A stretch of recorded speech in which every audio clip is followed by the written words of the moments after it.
والصلاة والسلام والتحية والإكرام على نبي محمد ورسوله المصطفى المصطفى الأمجد والمحمود الأحمد حافظ سره وبلغ رسالته وبشير رحمته ونذير رحمته النبي المصطفى ورسوله المصطفى حبيب الله العالمين أبي القاسم محمد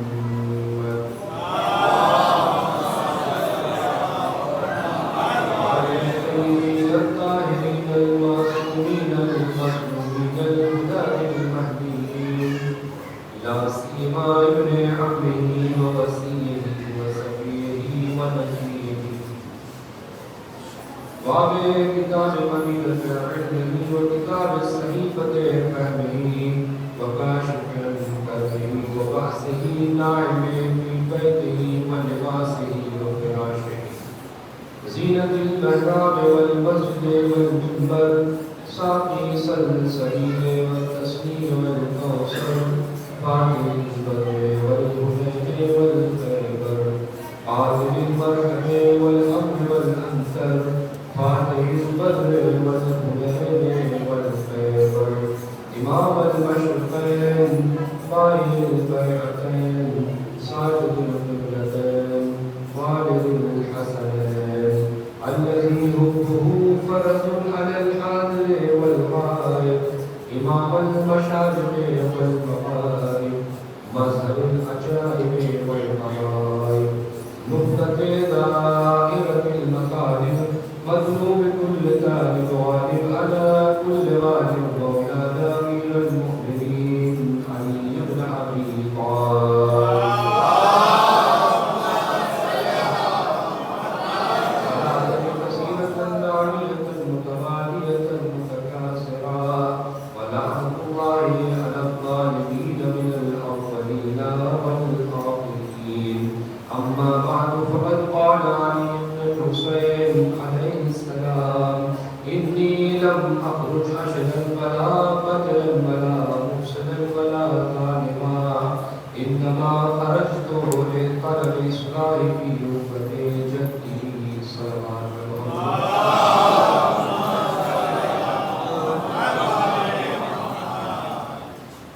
ایک مرتبہ سورہ حمد اور 3 مرتبہ سورہ اخلاص تلاوت کروائیں.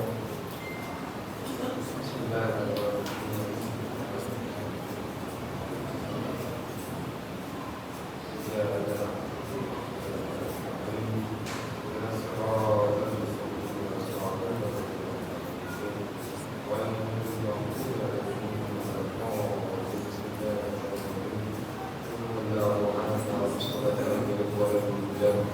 ولم يكن له كفوا احد. بسم الله الرحمن الرحيم. قل هو الله احد الله الصمد لم يلد ولم يولد ولم يكن له كفوا احد. بسم الله الرحمن الرحيم.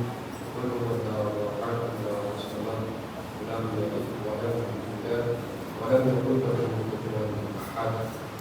اللهم صل على محمد اللهم صل على محمد وعلى محمد اللهم صل على محمد وعلى محمد. پروردگار اس سورہ فاتحہ کا سوال ان مومنین جن کا نام میرا ہے طیبہ بانو بنت محمد اختر، قائمہ فاطمہ بنت مہدی حسن، مرحوم مہدی حسن ابن حسن، مرحوم احمد علی ابن جرار علی، مرحوم آقا سلطان حیدر ابن مرحوم آقا حیدر حسین، مرحومہ حشمت سلطان حیدر ابن مرحوم آقا اکبر حسین، مرحوم سید محمد یوسف ابن مرحوم صابر حسین، مرحومہ محمد البیگم ابن مرحوم عبد الحسین، مرحوم آقا رضوان حیدر ابن مرحوم آقا سلطان حیدر، مرحوم شاہ اقبال حسین ابن مرحوم شاہ مظفر علی، مرحوم بابر رضا رضوی ابن مرحوم مصطفیٰ حسن رضوی، مرحومہ نقبل سلطانہ بنت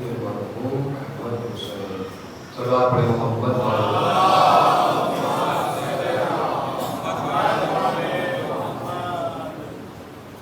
عزیزان گرامی، اور اس کے کا آغاز کیا جائے، درخواست کروں اپنے بھائیوں سے، جوانوں سے تھوڑا سا سامنے آگے کی طرف تشریف لے آئے. صلوات پڑھیں محمد اور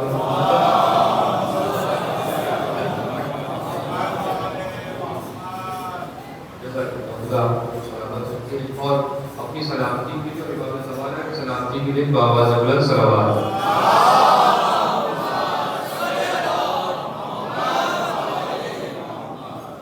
عزیزان گرامی، جیسا کہ عنوان کلام سے ہی واضح ہے کہ سلسلے گفتگو کا عنوان اور مقصد کیا ہے، امام حسین نے کس لیے بیان کیا، کیا پیغام دیا امام نے، پیغام عاشورہ کیا ہے اور ہماری ذمہ داری کیا ہے، یہ عنوان ہے. اسی پہ گفتگو انشاءاللہ ہوگی. عزیزان گرامی، امام مظلوم کربلا نے پہلے ہی روز یہ اعلان کر دیا کہ دیکھو میں جو عروج کر رہا ہوں، میں جو اپنے مدینے کو چھوڑ کر کے نکل رہا ہوں، ہمارے نکلنے کا مقصد، ہمارے اس قیام کا مقصد کوئی تفریح نہیں ہے، کوئی سلطنت حاصل کرنا نہیں ہے، کسی پر ظلم کرنا نہیں ہے، فساد برپا کرنا نہیں ہے، بلکہ میرے نکلنے کا مقصد اصلاح امت ہے. اصلاح امت، امت کی اصلاح. اور اگر ہم چاہتے ہیں کہ امام کے مقصد کو تقویت ملے، امام کے مقصد پہ ہم بھی شریک ہو جائیں، امام کے مقصد کو آگے بڑھائیں، تو ہماری بھی ذمہ داری بنتی ہے کہ ہم اصلاح امت پہ کام کریں. محرم صرف لباس بدل لینے کا نام نہیں ہے، بلکہ محرم کردار کو بدلنے کا نام ہے، محرم کردار کو سنوارنے کا نام ہے. امام کا مقصد ہے اصلاح امت. کیوں؟ اس لیے کہ یزید جیسا فاسق فاجر شخص وہ حکومت پر قابض ہو گیا تھا، اور معاشرہ تھا کہ وہ خاموش بیٹھا دیکھ رہا تھا، کسی کو کسی چیز سے کوئی مطلب ہی نہیں تھی، گناہ ہو رہا تھا، حلال محمدی حرام کیا جا رہا تھا، حرام محمدی حلال ہو رہا تھا، لیکن معاشرہ تھا کہ خاموش تھا، کوئی آگے بڑھ کر ٹوکنے کے لیے تیار نہیں تھا، کسی میں جرأت نہیں تھی کہ یزید کی نگاہوں میں نگاہیں ڈال کر کے اسے ٹوک سکے، بول سکے حکومت کو. سب خاموش. امام اٹھے، اس لیے اصلاح امت کے لیے. اصلاح امت کس طرح سے کی جائے؟ قَوْرِيدُ أَنْ آمُرَ بِالْمَعْرُوفِ وَأَنْهَى عَنِ الْمُنكَرِ. میں چاہتا ہوں اصلاح امت کرنا، لیکن کس طرح سے؟ امر بالمعروف کے ذریعے سے، نہی از منکر کے ذریعے سے. وَأَسِيرَ بِسِيرَةِ جَدِّي وَأَبِي. اور میں چاہتا ہوں کہ میرے جد کی سیرت اور میرے بابا علی مرتضیٰ کی سیرت کو زندہ کر دوں. صلوات پڑھیں محمد والے.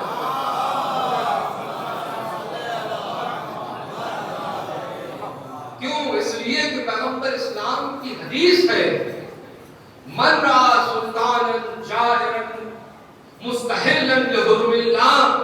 تم میں سے کوئی بھی اگر یہ دیکھے کہ کوئی سلطان جو حلال خدا کو حرام کر رہا ہو، مستحلا لحرم اللہ، حلال خدا کو جو حرام کر رہا ہو، قابض ہو گیا تب جو حکومت پر، وَنَاقِصًا لِأَهْدِ اللَّهِ، اور اللہ کے عہد و پیمان کو توڑ رہا ہو، مخالفاً لسنت رسول اللہ، اور پیغمبر اسلام کی سنت کو پامال کر رہا ہو، تو پھر کیا کرنا چاہیے؟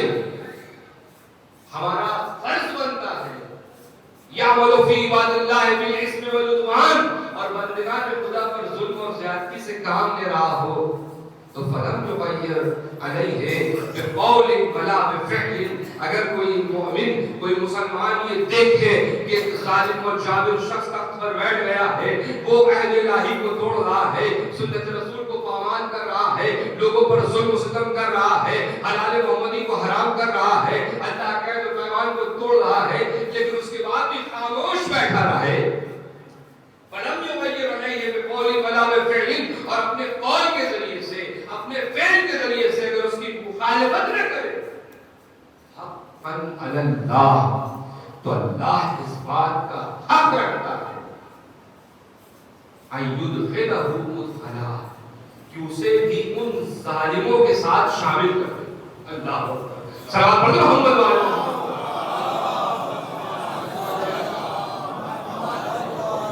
اللہ اس بات کا حق رکھتا ہے کہ اسے بھی ان ظالموں کے ساتھ شامل کر دے۔ کیوں؟ آپ زیادہ تو پڑھتے ہیں نا، وَلَعَنَ اللَّهُ أُمَّةً قَتَلَتْكَ وَلَعَنَ اللَّهُ أُمَّةً ظَلَمَتْكَ وَلَعَنَ اللَّهُ أُمَّةً سَمِعَتْ بِذَلِكَ وَرَضِيَتْ بِهِ، کیوں لعنت بھیجتے ہیں آپ اس پر؟ کیا ہے مولا جس نے آپ کو قتل کیا، جس نے آپ پر ظلم کیا، اور پھر اس کے بعد جس نے ظلم دیکھا اور خاموش رہا اس پر بھی لعنت۔ یعنی کیا مطلب ہے؟ ظلم کو دیکھ کر کے خاموش رہ جانے والا اس ظالم میں شمار کیا جاتا ہے۔ توجہ کیجئے گا، اب امام مظلوم کربلا پر واجب تھا کہ جب یزید جیسا ظالم شخص تخت خلافت پر بیٹھا اور حلال محمدی کو حرام کر رہا تھا، حرام محمدی کو حلال کر رہا تھا، تو حسین کیسے خاموش بیٹھ سکتے تھے؟ سلام محمد والے محمد۔ الخلافۃ محرمۃ علی آل ابی سفیان، پیغمبر اسلام کی حدیث ہے، الخلافۃ محرمۃ علی آل ابی سفیان وعلی الطلقاء وابناء الطلقاء، خلافت ابی سفیان پر حرام ہے، اس کی آل پر، اور طلقاء جسے پیغمبر اسلام نے آزاد کیا تھا، طلقاء کی تاریخ آپ لوگوں کو پتہ ہے، وابناء الطلقاء، اور جو آزاد شدہ کے بیٹے ہیں ان پر خلافت حرام ہے۔ اب ہوا کیا؟ ہو رہا یہ تھا کہ حلال محمدی کو حرام کیا جا رہا تھا، یہ تو پڑھتے ہیں نا، حلال محمدی کو حرام کیا جا رہا تھا، حرام محمدی کو حلال کیا جا رہا تھا۔ امام مظلوم کربلا نے قیام کیا اصلاح امت کے لیے۔ اچھا ایک سوال یہاں پر کر لوں، یہ بتائیے کہ حلال محمدی کو حرام کیا جا رہا تھا، حرام محمدی کو حلال کیا جا رہا تھا، تو وہ کون کون سی چیزیں تھیں؟ اگر کوئی سوال کر لے ہمارے جواب سے، بزرگ الحمدللہ جانتے ہیں، بزرگوں سے میں مخاطب ہی نہیں ہوں، میں بزرگوں سے بہت معذرت خواہ ہوں، اپنے بچوں اور جوانوں کے لیے پوچھ رہا ہوں۔ یہ بتائیے اگر پوچھ لے پلٹ کے کہ 10 وہ چیزیں گنا دیجیے آپ کہ جسے حلال کو وہ حرام کر رہا تھا اور حرام کو حلال کر رہا تھا، تو کتنے لوگ جواب دے پائے گے اس وقت میں جوانوں میں؟ کچھ دن پہلے الیکشن ہو رہا تھا، الیکشن ہوا ہے، الیکشن میں تھا کہ بھائی فلاں پارٹی نے کیا کام کیا، انٹرویو لیا جا رہا تھا، نہیں بہت کام کیا، فلاں پارٹی نے بہت کام کیا، بہت کام کیا۔ جب اس سے کہا جاتا تھا 5 کام گناؤ، تب تک ابھی حضور ذہن نہیں ہے، ابھی ذہن حاضر نہیں ہے، بہت کام کیا ہے، بہت کام کیا ہے، بھائی 5 کام گنا دو، تو اس کے بعد پھر 1-2 کے بعد وہ خاموش ہو جاتا تھا، جواب نہیں دے پا رہا تھا۔ دیکھا ہوگا آپ لوگ انٹرویو اس طرح کا، 5 کے بعد 5 کا آنکڑا بھی پار نہیں کر پا رہا تھا، 1-2 کے بعد ختم۔ تو اگر ہم سے سوال کر لیا جائے وہ کون سے حالات تھے جسے یزید حرام کر رہا تھا،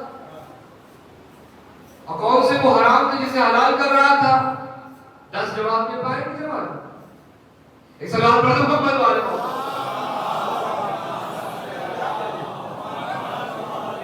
وہ تھوڑی کبھی کبھی سادی ہو جاتی ہے۔ دیکھیں میں چاہوں تو مولا کائنات کی بہترین فضائل بیان کر کے اور خوب مجمع کو کہتے ہیں کہ چھت اڑا لے گئے مولانا، لے جا سکتا ہوں، لیکن وہ بھی آتا ہے، لیکن مسئلہ یہ کبھی کبھی جانکاری بھی دینا ضروری ہوتی ہے۔ یہ ممبر کی ذمہ داری ہے کچھ باتیں جوانوں کو بیان بھی کرنا ضروری ہوتی ہے کہ ایسا نہ ہو کہ صرف بابائی کے چکر میں ہم قوم کو لے کے صلوات پڑھے محمد والے۔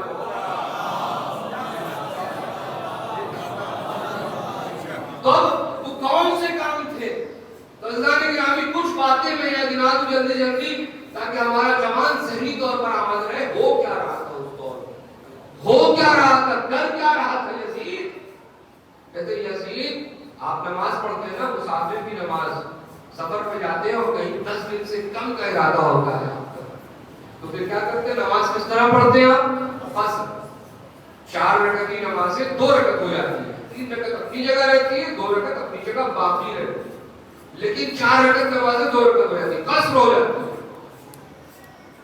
یہاں پہ کیا کیا اس نے, بنی امیہ نے اس حکم کو اٹھا دیا. قصر نمازیں نہیں ہیں, نماز پوری پڑھی جائے گی. 2 جگہ نماز قصر پڑھی جاتی ہے, یا سفر میں یا خوف میں. جب حالت جنگ میں ہوا کرتے تھے وہاں بھی نماز خوف پڑھی جاتی تھی, 2 رکعت نماز قصر پڑھی جاتی. ہٹا دیا گیا, سنت محمدی پامال ہونے لگا. اس کے بعد پیغمبر نے کیا کیا تھا, جاہلیت کے زمانے میں لوگ اولادوں پر فخر کیا کرتے تھے نا, کہ میرے اتنی اولادیں ہیں ماشاءاللہ, میرے 10 بیٹے, اور اس سے تو اور دور سے لے جائیے, اولادوں کو چھوڑ دیے قبروں پہ فخر کرتے تھے.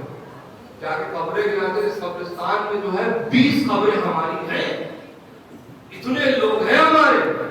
پیغمبر اسلام نے اسے ختم کیا تھا, لیکن یہاں پر بھی اب وہی جہالت کا دور آگے آ رہا تھا, پھر وہی نجات پرستی کو دعوت دیا جا رہا تھا. کیا ہو رہا تھا, پیغمبر اسلام نے کہا اگر تم میں کوئی برتری ہے تو وہ قرآن کی روح سے ان اکرمکم عند اللہ اتقاکم, جو تقوی میں سب سے زیادہ ہے وہی افضل ہے, نہیں عرب افضل. اب وہ شادیاں جو ایک مسلمان سے کر سکتا تھا وہاں پابندی لگا دی گئی. عرب عورت ہے تو وہ کسی غیر عرب سے شادی نہیں کر سکتی. یہ حلال محمدی کو حرام کیا جاتا. متع حلال تھا, اسے حرام کر دیا گیا. یہ ایک مسئلہ. دوسری چیز, عید کا خطبہ ہوتا ہے نا, جمعے کا خطبہ ہوتا ہے, تو آپ کا امام جمعہ کس طرح خطبہ دیتا ہے, کھڑے ہو کے یا بیٹھ کے؟ کھڑے ہو کے جو خطبہ دیتا ہے. وہاں بنی امیہ نے کیا کیا, بیٹھ کے خطبہ دیا جائے گا منبر پر. بدعت ہے یا یہ سنت نبی ہے, اس لیے جو بھی خطبہ دیتا ہے عید کا جمعے کا وہ کھڑے ہو کر کے دیتا ہے. یہ سنت پیغمبر ہے, سنت پیغمبر کو پامال کیا جا رہا ہے, بیٹھ کر خطبہ دیا جا رہا ہے. اس کے بعد عید کی نماز ہوتی ہے نا, اذان ہوتی ہے, اس میں ہدایت کی نماز میں اقامت ہوتی ہے, نہیں ہوتی ہے, الصلاۃ الصلاۃ ہے نا. لیکن وہاں کیا تھا, عیدین کی نماز کے لیے اذان اور اقامت دلائی جا رہی تھی. توجہ کیجیے گا, خطبہ کب دیا جاتا ہے, خطبہ عیدین کی نماز, خطبہ مقدم ہے یا مؤخر ہے, پہلے ہوتا ہے یا بعد میں ہوتا ہے؟ بعد میں ہوتا ہے نا. اب وہاں کیا تھا, خطبہ بعد میں ہو نماز پہلے ہو جائے, تو ہونا کیا تھا, بنی امیہ کرتے کیا تھے, خطبے میں علی پر سب و ستم ہوگا, گالیاں دلوائی جائیں گی, اہل بیت پر لعنت دلوائی جائے گی, نعوذ باللہ. تو اب کیا کرتے تھے, جو اچھے لوگ ہوا کرتے تھے چلے جایا کرتے تھے, خطبہ نہیں سنا کرتے تھے. اس نے کیا کیا, خطبے کو مقدم کر دیا, پہلے خطبہ ہوگا پھر اس کے بعد نماز ہوگی. سنت پیغمبر پامال ہو گئے. صلوات پڑھتے ہیں مولا,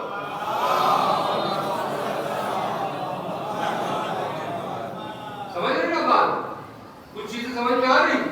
اس کے بعد سود لینا کیا ہے, حرام ہے. ربا اسلام میں سود جائز ہو رہا تھا.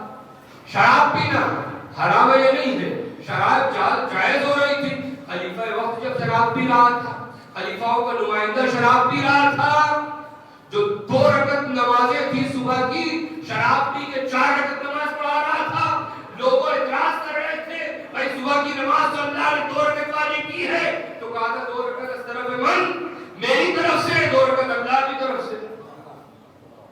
اور پھر جب صحابہ نے اعتراض کیا اس کے خلاف, علی کے خلاف, کہ بھائی اس نے 4 رکعت نماز صبح کی پڑھا رہا ہے, اس کے اوپر حد جاری ہونا چاہیے. تو چونکہ اب رشتہ دار تھا, اب دیکھیں اب آپ, پیغمبر اسلام مولا کائنات کیا کرتے تھے, حکومت صالح افراد کو دیا کرتے تھے, اس کی صلاحیت کو دیکھ کر کے دیا کرتے تھے. لیکن یہاں رشتہ داریوں کو دیکھ کر کے حکومت دی جا رہی تھی. لہذا جب اس نے 4 رکعت نماز پڑھائی شراب کے عالم میں، تو اس کے بعد لوگوں نے جب اعتراض کیا کہ اس کے اوپر حد جاری ہونی چاہیے. اب کیسے حد جاری ہو؟ بلایا کہ لیکن کون حد جاری کرے؟ کہا لو حد جاری کر لو. جس پہ ہمت ہے جو اس پہ حد جاری کرے گا یہ خلیفہ کا رشتہ دار ہے. کون حد جاری کر سکتا ہے؟ کوئی آگے نہیں بڑھ رہا ہے ڈر کے مارے. اس لیے کہ کون جائے گا؟ بھائی رشتہ داری ہے. اگر حد جاری کر دیا تو پھر ہو سکتا ہے زندان میں ڈال دیا جائے، قید کر دیا جائے. تو حد کیسے جاری ہو؟ اللہ اکبر. کون آگے بڑھا حد جاری کرنے کے لیے؟ ایک مرتبہ مولا کائنات آگے بڑھے. آگے بڑھنے کے بعد خود بھی حد جاری کی اور اس کے بعد پھر آگے بڑھایا امام حسن کو. بیٹا حسن تم بھی حد جاری کرو. بتایا کہ دیکھو ہم وہ ہیں یا حسن وہ ہے یا ہماری اولادیں وہ ہے جو رائے خدا میں کبھی ڈرتی نہیں ہے. صلوات پہ محمد والے.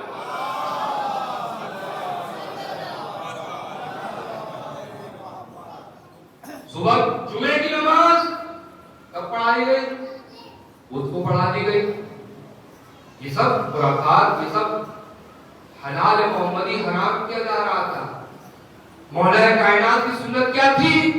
انگوٹھیوں کے لیے اس 2 انگلیوں میں امیر المومنین کے شیعہ اس 2 انگلیوں میں انگوٹھی پہنا کرتے تھے. سنت ہے امیر المومنین. اس نے کہا نہیں، اب جو ہمارے شیعوں کے کون اس 2 انگلیوں میں انگوٹھی پہنے گے. اس سنت کو پامال کیا جا رہا. اس کے بعد ناچ گانے والیاں وہ دربار میں لائی جا رہی تھی. اب آپ ذرا سوچیں، جس کے خزانے کا خزانچی، جس کے مشورہ دینے والا، جس کے دربار کا عالم وہ عیسائی ہو، تو پھر وہاں اسلام کہاں باقی رہے گا؟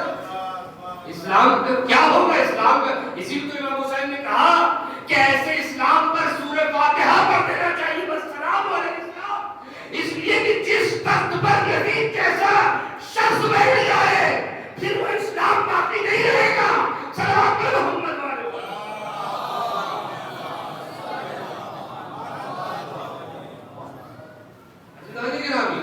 سود، پھر اس کے بعد خمس کس کا حق ہے؟ اہل بیت کا حق ہے نا.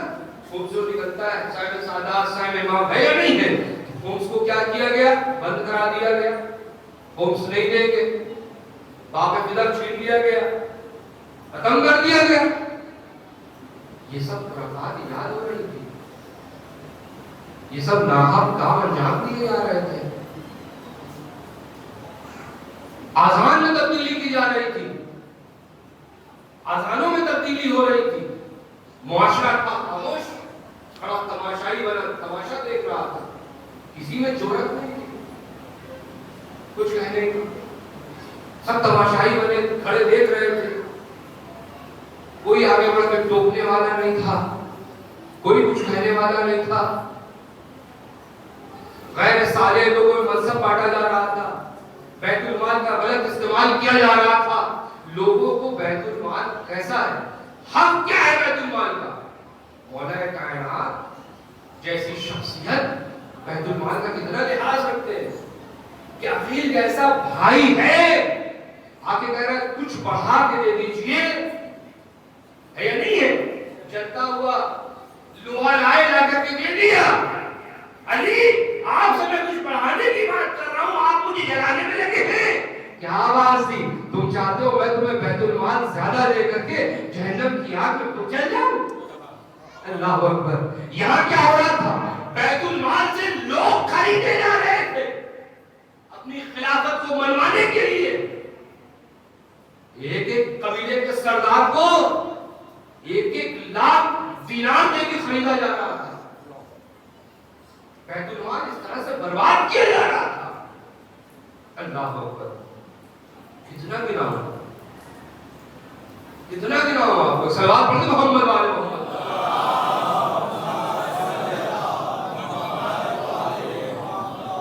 یہ سب کچھ ہو رہا تھا. ناحق لوگ قید خانوں میں ڈالے جا رہے تھے. حدیث نبوی، اللہ اکبر، حدیث نبوی کو بند کرا دیا گیا. کوئی حدیث بیان نہیں کرے گا. اور کب تک بند نہیں؟ 8واں خلیفہ جو بنا ہے بنی امیہ کا عمر بن عبد العزیز، اس تک حدیث بن رہی، حدیث میں پابندی تھی، کوئی حدیث بیان نہیں کرے گا، قرآن کی آیتوں کی تفسیر بیان نہیں کرنے دی جا رہی تھی، قرآن پڑھو رٹو لیکن تفسیر بیان نہیں ہونی چاہیے، توجہ کیجیے۔ اور اس کے بعد یہ جملہ اللہ اکبر غضب کھا دیا، لعبت بنو ہاشم بالملک، یہ بنی ہاشم کا ایک کھیل تماشا تھا جو انہوں نے ملک حاصل کرنے کے لیے کیا تھا، کوئی خبر نہیں آئی، کوئی وحی نازل نہیں ہوئی، اللہ اکبر، پورے دین اسلام کو مٹایا جا رہا تھا، حسین ابن علی کیسے قیام نہیں کرتے، اس لیے سب پورا معاشرہ خاموش تھا، لیکن حسین ابن علی کھڑے ہوئے، کیوں؟ اس لیے کھڑے ہوئے کہ اسی لیے امام حسین چونکہ وارث انبیاء تھے، وارث دین محمد تھے، اس لیے حسین کھڑے ہوئے کہ پورا معاشرہ خاموش رہے، لیکن حسین پر واجب ہے کہ وہ دین محمد کا دفاع کرے، صلوات علی محمد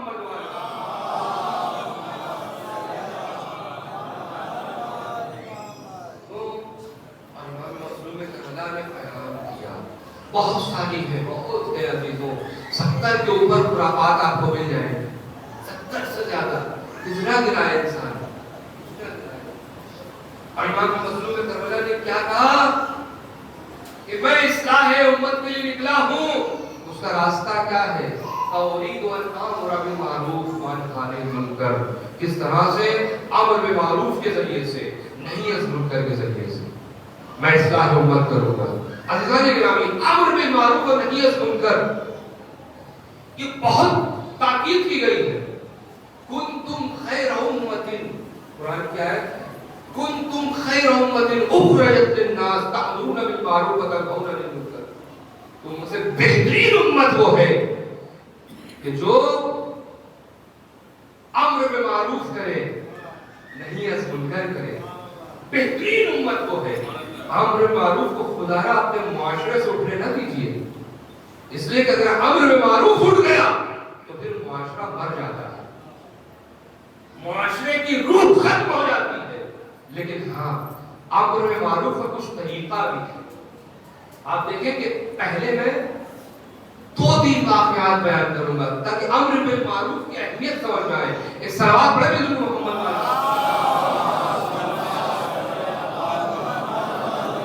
سورہ اعراف کی 167-168 نمبر آیت، اسی کے ذہن میں تفسیر میں لے کے آپ کو اصحاب السبت کی، اصحاب السبت قرآن کی تفسیر میں آپ دیکھیے گا اٹھا کر کے، وہ کیا تھا کہ اللہ نے بہت نوازا تھا لوگوں کو اور کافی دولت دی اللہ نے، اب وہ شکار کیا کرتے تھے، مچھلی پکڑا کرتے تھے، اور اس کے بعد اللہ نے کہا دیکھو شمے کے روز سنیچر کے دن تمہیں مچھلی نہیں پکڑنی، کوئی مچھلی کا شکار نہیں کرے۔ اللہ نے حکم دیا، اب ہوا کیا؟ شمے کے دن، سنیچر کے دن جو اللہ نے منع کیا تھا، حرام قرار دیا تھا کہ مچھلی نہیں پکڑے گا، سنیچر کے دن مچھلی خوب زیادہ کنارے کی طرف، سب دیکھ رہے ہیں، اللہ کا امتحان ہے بھائی، کبھی کبھی اللہ امتحان بھی لیتا ہے، مچھلی بہت زیادہ آ رہی دوسرے دنوں کے بنسبت، لیکن اللہ کا حکم ہے نہیں پکڑنی۔ ہوا کیا؟ انہوں نے مکر کی، اللہ سے مکر، ایک گڑھا کھودا، کھودنے کے بعد ادھر ایک بڑا بیٹھا کیا، مچھلی تاکہ ادھر سے آ کے یہاں پر آ جائے، اسے بند کر دیں اور پھر اس کے بعد اتوار کے دن اس کا شکار کر لیں گے، سنیچر کے دن نہیں کیا۔ دیکھیں اللہ سے لوگ مکر کرتے ہیں، اللہ سے مکر نہیں کرنا چاہیے، وہ ہر ایک تمہاری شہرت سے بھی زیادہ قریب ہے، وہ تمہاری نیتوں کو جاننے والا ہے، وہ تمہارے ارادوں کو جاننے والا ہے۔ اس نے کہا اچھا تم مجھ سے مکر کرو گے، اب 3 گروہ یہاں پر بنے، تفسیر بتاتی 3 گروہ بنے، ایک وہ جو گناہ کو انجام دے رہا تھا، دوسرا گروہ وہ تھا کہ جو دیکھ رہا تھا پر خاموش تھا، تیسرا وہ تھا جو امر بالمعروف کر رہا تھا۔ قرآن نے کہا وہ تیسرا گروہ جو امر بالمعروف کر رہا تھا، اللہ نے اسے عذاب سے محفوظ کر دیا، لیکن وہ 2 گروہ جو ایک گناہ کو انجام دے رہے تھے، دوسرے جو گناہ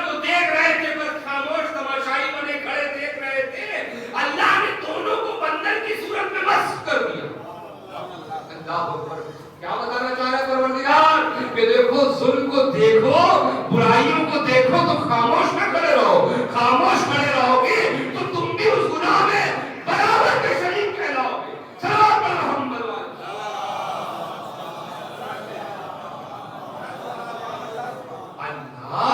اللہ کی لاٹھی میں آواز نہیں ہے عزیزوں. انسان دوسرا واقعہ ملتا ہے قوم شعیب کا. قوم شعیب کا تذکرہ برابر سن کر اللہ اکبر, اتنا دردناک واقعہ, دلوں کو دہلا دینے والا. انسان کا کلیجہ منہ میں آ جائے جب اس طرح کے واقعات کو انسان پڑھے کہ اللہ اس طرح سے جب کسی چاہتا ہے مٹا دینا, ایسا مٹا دیتا ہے صفحہ ہستی سے کہ اس کا نام نشان باقی نہیں. ایسا کسی کو گھمنڈ نہ ہو جائے کہ آج میرے پاس حکومت ہے, آج میرے پاس دولت ہے, آج میرے پاس طاقت ہے. نہیں, جب نمرود و شداد کا رہے تو تم کیا رہو گے؟ اللہ نے یہ بہت نعمت دی تھی. ملائک میں رہتے تھے قوم شعیب, ملائک میں رہتے تھے. اللہ نے نعمتوں سے نوازا. ارے بھائی وہاں فصلیں, بہترین آب و ہوا, جھرنے, سب سے نوازا. دو گناہ کیا کرتے تھے, ایک غیر خدا کی عبادت, دوسرے کم فروشی. سب سے بڑا گناہ کم فروشی یعنی کم تولنا. کم تولنا. اچھا ایک سوال کرتا ہوں آپ سے, یہ بھوپال کہ آپ لوگ اتنے لوگ بیٹھے ہوئے ہیں اس امام بارگاہ, یہ بتائیے کیا ان میں سے سب کا کام اس علاقے کے تولنا ہے؟ سب کا کام تو تولنا نہیں. کچھ لوگ تولتے ہوں گے, کچھ لوگ کی آٹا چاول کی دکان ہوگی. سب کا تو کام تولنا نہیں ہوگا. کوئی اس میں ٹیلر بھی ہوگا, کوئی انجینئر بھی ہوگا, کوئی سافٹ ویئر انجینئر بھی ہوگا. بھائی اگر اس زمانے کو دیکھیں تو کوئی گھر بناتا ہوگا, کوئی لکڑی کے سامان بناتا ہوگا, کوئی زراعت کرتا ہوگا, ہے یا نہیں ہے؟ کوئی کھیتی باڑی, کوئی کچھ کام کر رہا ہوگا, کوئی چرواہا ہوگا. ہے اس دور کے لحاظ سے ہر ایک تو تولتا نہیں ہوگا. اب ہوا کیا, کم تولتے تھے. ایک صلوات پڑھیں گے جو محمد والے محمد پر. اگر کسی کو نیند آ رہی تو ایک باواز ہے بلند صلوات پڑھیں کہ بغل والے بھی اٹھ جائیں.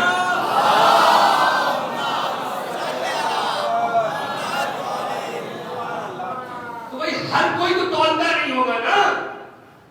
کچھ لوگ تولتے ہوں گے, کم تولتے تھے. اللہ نے کہا کم مت تولو, اس لیے کہتے ہیں کہ پڑھا کے تھوڑا تو کم فروشی مت کرو, کم مت تولو. اللہ نے منع کروایا, نہیں سنا. کم تولتے تھے, کم تول کے دیا کرتے, چوری کیا کرتے تھے دوسروں کے مال. اچھا سب تو نہیں کرتے تھے, کرتے تو کچھ لوگ تھے, لیکن کچھ لوگ گناہ کر رہے تھے, کچھ لوگ خاموش بیٹھے کھڑے دیکھ رہے تھے. توجہ کیجیے گا, خاموش کھڑے دیکھ رہے, تماشائی بنے تھے. کوئی امر میں معروف نہیں کر رہا تھا, کوئی نہی سن کر نہیں کر رہا تھا. ہوا کیا, ہوا کیا, اللہ نے کہا اب میں عذاب نازل کروں گا. کس طرح سے عذاب نازل کیا عزیزوں, کلیجہ تھام کر سننا. سب سے پہلے اللہ نے سورج کو حکم دیا کہ وہ زمین سے نزدیک ہو جائے. 7 دنوں تک سورج زمین سے نزدیک کہ انسان گرمی کے بارے تاب نہ لا پائے. ابھی دیکھیں کچھ دن پہلے ہندوستان میں دلی اور یوپی وغیرہ بہار کے علاقوں میں گرمی اتنی بڑھ گئی تھی کہ لوگ چلتے چلتے گر جا رہے تھے. تھوڑی سی گرمی بڑی تھی, لوگ برداشت نہیں کرتا, گر جا رہے تھے, لوگ مر جا رہے تھے گرمی سے. اب ذرا سوچیں جب اللہ عذاب نازل کر رہا ہے, سورج کو حکم دے رہا ہے, سورج کا چلانے والا, چاند کا نکالنے والا کہ زمین سے نزدیک ہو جاؤ, تو پھر کیسی شدت ہوگی, کیسی تمازت ہوگی دھوپ کی. انسان گرمی کی تاب نہیں لا پا رہا ہے. اس پر بالا سے کم یہ کہ ہواؤں کو حکم دے دیا کہ ذرا تھم جاؤ, کہ سانس لینے میں انسان کو مشکل ہو, دشواری ہو, کہ سانس بھی صحیح سے نہ لے پائے. 1 ہفتہ یہ کیفیت ہے, 1 ہفتہ یہ کیفیت ہے, سانس نہیں لے پا رہا ہے ٹھیک سے, دھوپ کی شدت ہے. اس کے بعد کیا ہوا, قرآن کی تفسیر نے پڑھ کے کہا اللہ نے بجلی گرائی, بجلی گرائی. پورے لوگ قوم شعیب کے مدائن کے رہنے والے جنگ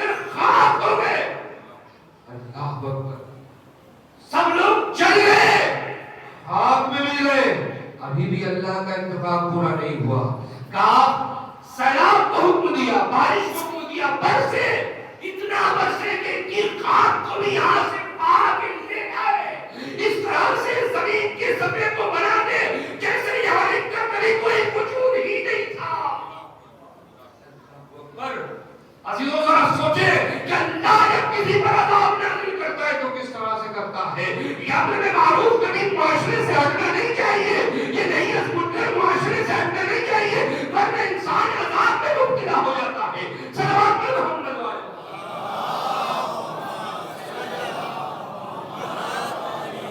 بیان کر دو, ایک حدیث بیان کر دو پیغمبر اسلام کی.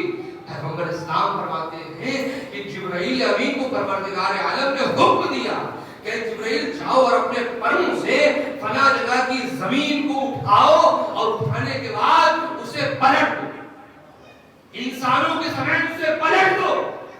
جبرائیل گئے, اپنے پروں سے زمین کو اٹھایا, انسانیت اس میں سانس لے رہی تھی, لوگ زندہ زندگی گزار رہے تھے.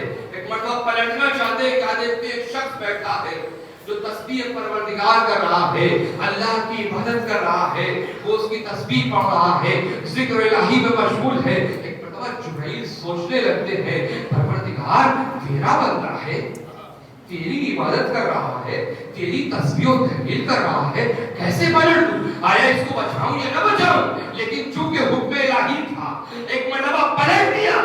آئے بارگاہ الہی میں ہاتھوں کو جوڑا, پروردگار وہ تیرا حکم تھا کہ پلٹ دے, میں نے زمین کو پلٹ دیا, تمام انسانوں کو اس کے اندر الٹ دیا, لیکن پروردگار میں نے دیکھا اس میں ایک بندہ ایسا تھا جو تیری عبادت کر رہا تھا, تیری تسبیح و تحلیل کر رہا تھا. پروردگار وہ تیرا بندہ تھا, تیری عبادت کر رہا تھا, پھر اسے کیوں عذاب میں مبتلا کیا. پروردگار عالم نے آواز دی, وہ بندہ میرا تھا, عبادت تو کر رہا تھا, لیکن وہ کسی برائی کو دیکھ کر کے ٹوکتا نہیں تھا, وہ اپنی عبادت میں لگا ہوا تھا, امر میں معروف نہیں کرتا تھا, نہیں اس منکر نہیں کرتا تھا, لہذا نہیں اس منکر امر میں معروف نہ کرنے کی وجہ سے وہ بھی عذاب الہی کا شکار ہو گیا. صلوات پر محمد والا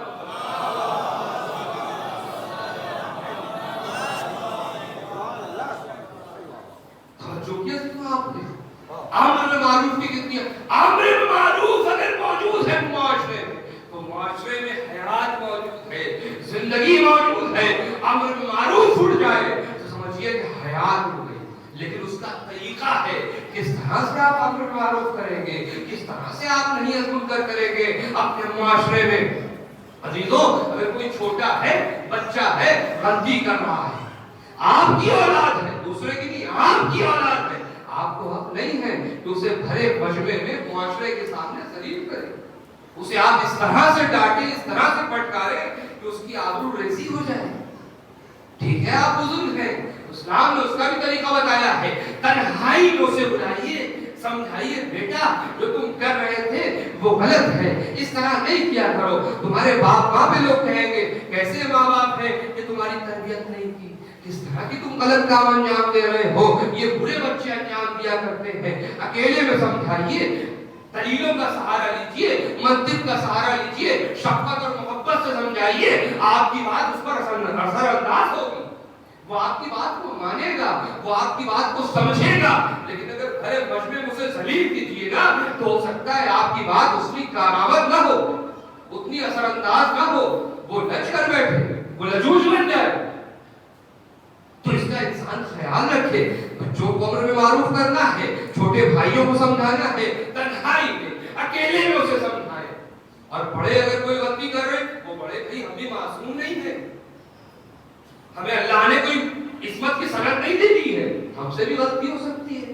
بچے بھی حق رکھتے ہیں کہ ہو سکتا ہے ہم سے کوئی غلطی ہو, چھوٹا بچہ وہ متوجہ ہو جائے, وہ ہمیں بتا دے.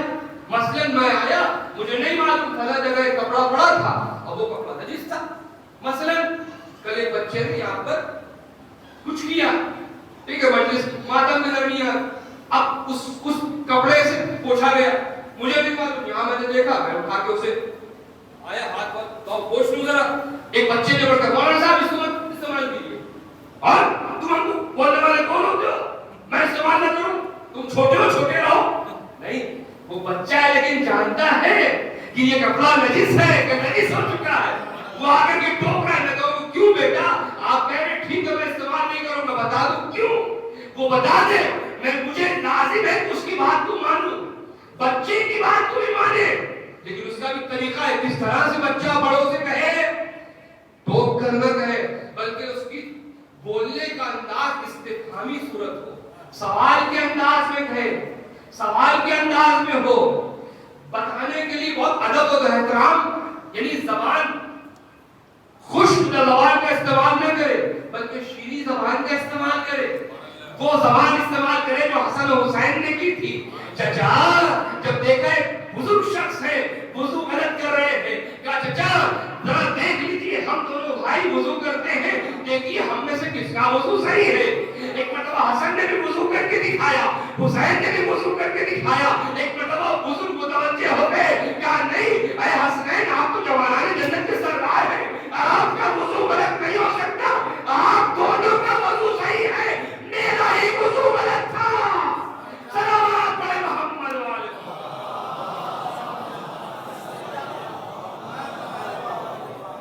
تو یہ طریقہ ہمیں اسلام نے دیا ہے، یہ طریقہ ہمیں شریعت نے بتایا ہے کہ بڑے کس طرح سے بچوں کی تربیت کرے، بڑے کس طرح سے بچوں کو سمجھائے، بچے کس طرح سے بڑوں کے لیے امر بالمعروف کرے۔ اور خانے گرامی امام جعفر صادق علیہ السلام کی ایک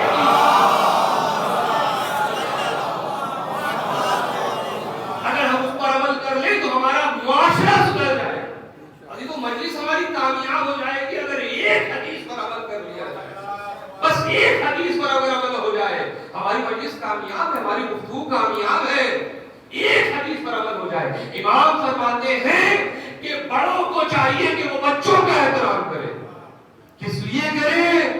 یہ سوچ کر کرے کہ یہ بچے ہیں، یہ بچے ہیں، انہوں نے دنیا میں کم زندگی گزاری ہے تو لہٰذا انہوں نے ہم سے کم گناہ کیا ہے، یہ سوچ کر بچوں کا احترام کرے۔ اور بچے اپنے سے بڑوں کا احترام کیا سوچ کر کریں کہ یہ ہم سے بڑے ہیں، انہوں نے ہم سے زیادہ زندگی اس دنیا میں گزاری ہے اور ہم سے زیادہ عبادتیں کی ہیں، لہذا ان کا احترام کریں۔ جب یہ فکر رائج ہو جائے گی تو بڑا چھوٹے کا احترام کرے گا، چھوٹا بڑے کا احترام کرے گا، ہمارا معاشرہ سدھر جائے گا۔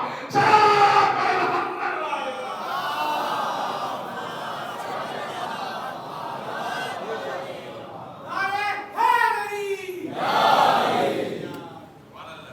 ہمارا معاشرہ سدھر جائے گا، ہمارا معاشرہ اصلاح امت جو امام حسین کا مقصد ہے، امت کی اصلاح جو امام کا مقصد ہے، ہمیں اسے تربیت دینا چاہیے۔ امر بالمعروف یہ روح معاشرہ ہے، اگر امر بالمعروف نہ ہوا، اگر نہی از منکر نہ ہوا تو معاشرہ برباد ہو جاتا ہے، معاشرے سے روح ختم ہو جاتی ہے، معاشرہ بے جان ہو جاتا ہے، لوگ عذاب الہی میں گرفتار ہو جاتے ہیں، لہذا امر بالمعروف ہونا چاہیے۔ امام مظلوم کربلا نے دیکھا کہ ظلم ڈھایا جا رہا ہے، حلال محمد حرام کیا جا رہا ہے۔ پیغمبر اسلام کی ائمہ معصومین سے روایت ہے کہ پیغمبر اسلام کی حدیث ہے، حلال محمد حلال الی یوم القیامہ، حرام محمد حرام الی یوم القیامہ۔ محمد کا حلال کیا قیامت تک کے لیے حلال ہے اور محمد کا حرام کیا وہ قیامت تک کے لیے حرام ہے۔ عزیزوں وہ حرام اور حلال میں تبدیلی ہو رہی تھی، میں نے شروع میں بیان کر دیا کیا کیا چیزیں تھیں کہ جسے بدلا جا رہا تھا۔ اب اس کے بعد ظلم علی پر شب و ستم کیا جا رہا تھا، علی پر ممبروں سے علی کو برا بھلا کہا جا رہا تھا۔ اب آپ ذرا سوچیں کہ امام نسائی اہل سنت کے بہت بزرگ عالم دین ہیں، امام نسائی وہ پہنچتے ہیں اور اس کے بعد پہنچنے کے بعد پیاس لگی، کہاں جائے؟ گھر دیکھا دب الباب کیا، دروازہ کھولا کسی نے، کہا کون؟ کہا بھائی پیاس لگی ہے، ذرا پانی مل سکتا ہے؟ کہا اچھا ہاں مل سکتا ہے۔ دیکھا دو بچے کھیلتے ہوئے آ رہے ہیں، کہا کیا نام ہے تمہارا؟ کہا حسن اور حسین۔ اچھا کیا تم حسین اہل بیت کے چاہنے والے ہو، اپنے بچے کے نام حسن حسین رکھا ہے؟ کہا نہیں نہیں، ہم چاہنے والے نہیں ہیں، اس لیے رکھا ہے تاکہ انہیں غالب نواز کر سکتے۔ ذرا سوچے معاشرہ کہاں جا رہا تھا، معاشرہ کہاں جا رہا تھا؟ علی کی دشمنی نسلوں میں پروان چڑھائی جا رہی تھی، پروان چڑھائی جا رہی تھی۔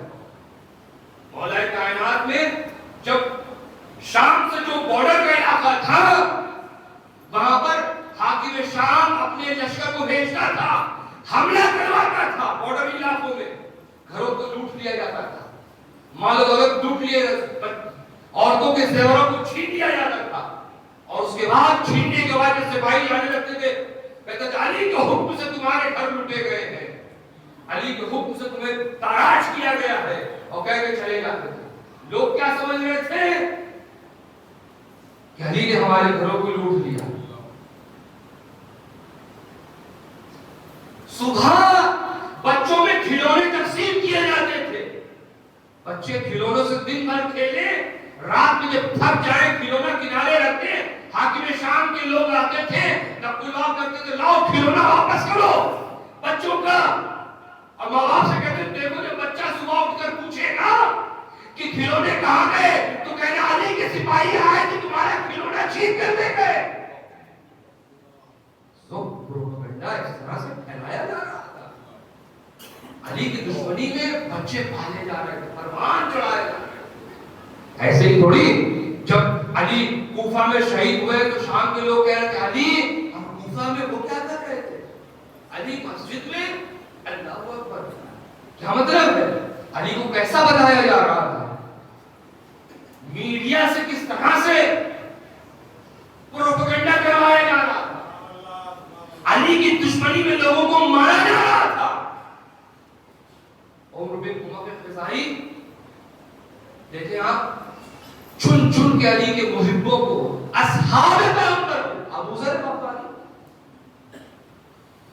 رمضان میں تمیز کر دیا گیا، صحابی پیغمبر حنظلہ کو مار دیا گیا، غسیل الملائکہ جسے کہتے ہیں مار دیا گیا ان کے بیٹے کو۔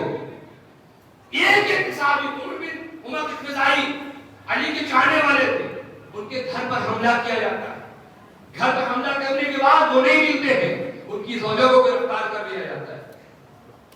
یہ کیسا اسلامی قانون ہے، کیسا شریعت کا قانون ہے؟ بھائی ہم تو نہیں سمجھتے کہ ہمارے ملک میں بھی ایسا کوئی قانون ہوگا، کافر ملک ہے لیکن شاید ایسا قانون نہ ہو کہ شوہر کو پکڑنے کے لیے بغیر جرم، بغیر سزا، بغیر وارنٹ کے کوئی آئے اور آنے کے بعد شوہر کا ملے تو بیوی کو اٹھا کے قید خانے میں ڈال دیں۔ ایسا تو قانون ہمارے ملک میں بھی نہیں ہے۔ پھر یہ شریعت کا قانون، یہ اسلامی کنٹری جہاں کوئی خطا نہیں تھی، خطا صرف اتنی تھی کہ علی سے محبت کرتے تھے، چن چن کر محبان علی کو مارا گیا تھا، بیوی کو قید کیا، لے گئے قید خانے میں ڈال دیا، 2 سال قید رہے۔ عمر بن عمر الخزاعی بعد میں گرفتار کیے گئے، اور گرفتار کر کے جب لایا گیا سب تن میں جدائی کی گئی، سر کو کاٹ کر بیوی کے آغوش میں بھجوا دیا گیا، قید خانے میں بھجوا دیا گیا۔ اللہ اکبر، جرم کیا ہے؟ علی سے محبت۔ اصحاب ہے حجر بن علی پیغمبر اسلام کے، اللہ اکبر کتنا ظلم ہوا۔ رات میں حجر بن علی کے گھر پر حملہ ہوتا ہے، حملہ کرنے کے بعد کہتے ہیں علی پر شک و ستم کرو، علی سے کہو کہ ہم علی سے بیزاری کا اعلان کرتے ہیں، نہیں تو کیا کیا جائے گا؟ گھڑی میں قبر کھدوائی گئی، ایک تلوار لٹکا دی گئی، بغل میں کفن رکھ دیا گیا، کہا دیکھو اے حجر بن علی صبح تک کا وقت ہے، اگر علی سے بیزاری کا اعلان کر دیا تو جان بخش دی جائے گی، ورنہ یہ قبر ہے، یہ تلوار ہے، یہ کفن ہے، یہی کاٹا جائے گا، یہی کفن پہنایا جائے گا، یہی دفن کر دیا جائے گا، صبح تک کا وقت تمہیں دے رہے ہیں، سوچ لو، سمجھ لو، زندگی چاہیے ہے یا موت چاہیے ہے، علی سے بیزاری کرنا ہے یا نہیں کرنا ہے۔ اللہ اکبر، اللہ اکبر، صبح نمودار ہوئی، لیکن علی کا چاہنے والا اپنے عمل سے پیچھے نہیں ہٹا، کہتے ہیں نا پیچھے نہیں ہٹے، کا سر کاٹنا ہے کاٹ دو۔ حکمت سے کیا کیا کیا گیا میں ممبر سے بیان نہیں کر سکتا ہوں، کسی کو پڑھنا ہو تاریخ میں جا کر دیکھیں ان کے گھر پر کیا کیا گیا تھا. توہین بیان سے بیان کرنا. صبح ہوئی قتل کر دیا گیا, خود نبی کو دفنا دیا گیا, مار دیا گیا, کٹ گئے, مر گئے, لیکن علی سے بیداری کا اعلان نہیں کیا. دنیا شاہد ہے اس بات کی کہ جب بھی علی کے چاہنے والوں کو لوگوں نے دولت سے خریدنا چاہا, علی والے نہیں بکے. کیوں؟ اس لیے کہ امام جعفر صادق علیہ السلام ارشاد فرماتے ہیں کہ جب ایک شخص آگے کے کہتا ہے مولا میں غریب ہوں, تو کہتا ہے خبردار اپنے آپ کو غریب نہ کہنا, اس لیے کہ تیرے دل میں علی کی ولایت کی محبت ہے. علی کی ولایت جس کے دل میں ہو وہ کبھی غریب نہیں ہو سکتا, اس سے امیر انسان کوئی نہیں ہو سکتا. لہذا زمانہ شاہد ہے جب بھی علی والوں کو کسی نے خریدنا چاہا تو خرید نہیں پائے, اس لیے کہ دل میں علی کی ولایت موجود ہے. اور جب کبھی ڈرانا چاہا موت کا خوف دلا کر تو علی والے کبھی ڈرے نہیں, اس لیے کہ نگاہوں کے سامنے کربلا ہے. صلوات علی محمد والے.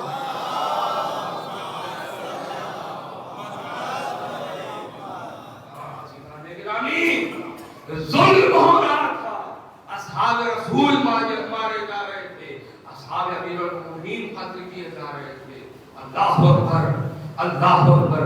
اور یزید جیسا ظالم جابر شخص کہ پیغمبر اسلام نے من را سلطانا جائرا مستحلا لحرم اللہ ناقصا لعہد اللہ مخالفا لسنت رسول اللہ, جو کوئی دیکھے کہ ظالم اور جابر شخص تک پر بیٹھ گیا ہے کہ جو حرام الہی کو حلال کر رہا ہے, جو عہد الہی کو توڑ رہا ہے, رسول کی سنت کو پامال کر رہا ہے, لوگوں پر ظلم و ستم کر رہا ہے, اور اگر خاموش بیٹھا رہ جائے حقاً علی اللہ یدخلہ مدخلا, تو اللہ اس بات کا حق رکھتا ہے کہ اسے ان ظالموں میں شامل کر دے. حسین ابن علی کیسے خاموش بیٹھے رہ سکتے ہیں؟ اسی لیے حسین ابن علی نے آواز دی, مثلی لا یبایع مثلا, مجھ جیسا یزید جیسے کی بیعت نہیں کر سکتا.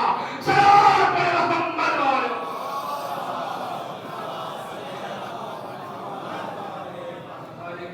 ظلم ہو رہا تھا, ظلم اپنے روش پر تھا, زمانہ خاموش تماشائی بنا دیکھ رہا تھا. امر بالمعروف اٹھ چکا تھا, نہیں از منکر اٹھ چکا تھا. امام حسین ابن علی نے اس مردار معاشرے میں روح پھونک دی. اب جب یہ معاشرہ زندہ کیا, اب تک کوئی انقلاب نہیں آیا تھا, لیکن جیسے ہی حسین ابن علی نے کربلا کا انقلاب برپا کیا, کربلا کی تحریک چلائی, فکروں کو ایک مرتبہ جھنجھوڑ کر رکھ دیا, تو اس کے بعد ان گنت تحریکیں وجود میں آئی. محمد نفس تکیہ, اس کے بعد واقعہ ہوگا جناب مختار کا انقلاب, یہ سب وجود میں آ رہا ہے. کیوں؟ کیونکہ حسین ابن علی نے جرأت دے دی معاشرے کو جرأت دے دی. اب معاشرہ بولنے کی جرأت پیدا کر چکا ہے, اب معاشرہ خاموش نہیں بیٹھے گا. عزیزاں, ایک واقعہ بس اور کچھ تمام. عبداللہ بن عفیف ازدی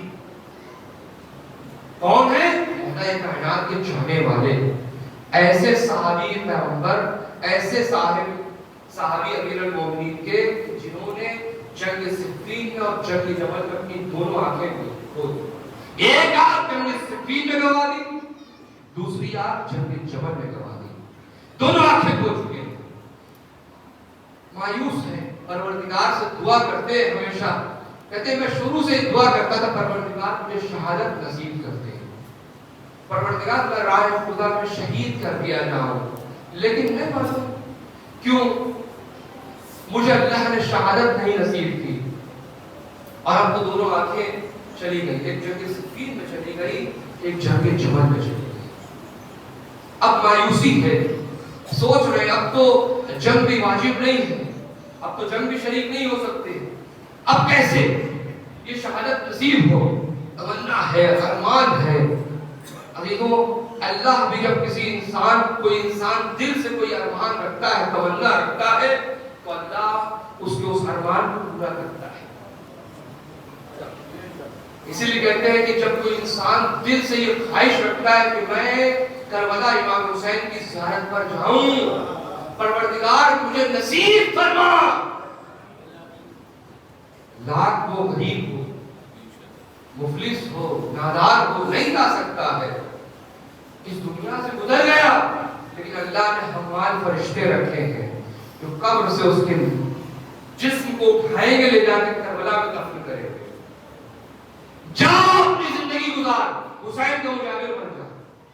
اللہ اکبر، اسے ظاہر حسین شمار کیا جائے گا۔ کیوں؟ اس لیے کہ تمنا ہے، خواہش ہے، آرزو ہے، اللہ اس کی آرزو کو پورا کرے گا۔ نابینا ہے دونوں آنکھوں سے، دیکھ نہیں سکتے، جنگ نہیں کر سکتے، جنگ ثابت ہے نابینا سے، جنگ ثابت ہے، شریعت نے جنگ واجب نہیں کی ہے، جنگ ثابت ہے۔ کیسے شہادت ملی؟ ارمان ہے۔ عزیزوں، کوفہ میں زندگی گزار میں ایک بیٹی کی سفیہ، اور ادھر کربلا کا واقعہ پیش آ چکا۔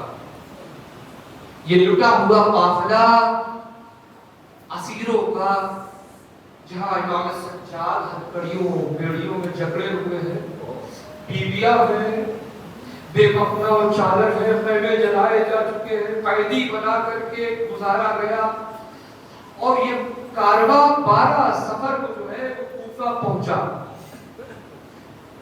ننھے ننھے بچے ہیں، علاتش کی صدائیں ہیں، پیاس ہے، بھوک ہے، غربت کا عالم ہے، لیکن ابھی تو دیکھیں امام حسین نے کیا انقلاب برپا کیا ہے۔ کوفہ پہنچا، ولید اپنے تخت پر گیا اور جانے کے بعد کہتا ہے خدا کی حمد و ثنا کہ جس نے خروج کرنے والے کو، یزید کو کامیابی بخشی، اور جس نے اس کے خلاف خروج کیا تھا اسے ذلیل و رسوا خوار کر دیا۔ اب اس کے بعد عبداللہ ابن عفیف ہے، وہ نام لیتا ہے، اس کے بعد منبر پہ جائے، مسجد ہے، مسلمان بیٹھے ہیں، مسجد ہے، مسجد کوفہ، نام لے رہا، آواز دے رہا ہے، کیا جملہ کہا اس نے حسین کے لیے اور امام علی کے لیے میں اپنی زبان سے جاری نہیں کر سکتا۔ میں نہیں کہہ سکتا کہ کیا کہا اس نے امام حسین اور مولا کائنات کو۔ بس عبداللہ ابن عفیف کے جواب سے آپ سمجھ لیں کہ اس نے کیا کہا ہوگا، کیا کہا ہوگا، اس نے کس نازیبہ کلمات سے یاد کیا ہوگا۔ عبداللہ ابن عفیف نے جیسے ہی سنا کہ وہ کہہ رہا ہے، آواز دی، اے جھوٹا تو اور تیرا باپ، تو جھوٹا اور تیرا باپ جھوٹا، اور وہ جھوٹا اور اس کا باپ جھوٹا کہ جس نے تجھے تخت پر لا کر بٹھایا ہے۔ اللہ اکبر، واپس سے سمجھو کیا کہہ رہا تھا۔ جب عبداللہ ابن عفیف نے پڑھ کر ٹوک دیا اس طرح سے ولید کے دربار میں، اسے تو پتہ ولید کہتے غصے میں آ جاتا ہے، خون اس کی رگوں میں ظاہر ہو جاتا ہے، آواز دیتا ہے فوج کو، اپنی سپاہیوں کو، اس کون ہے یہ؟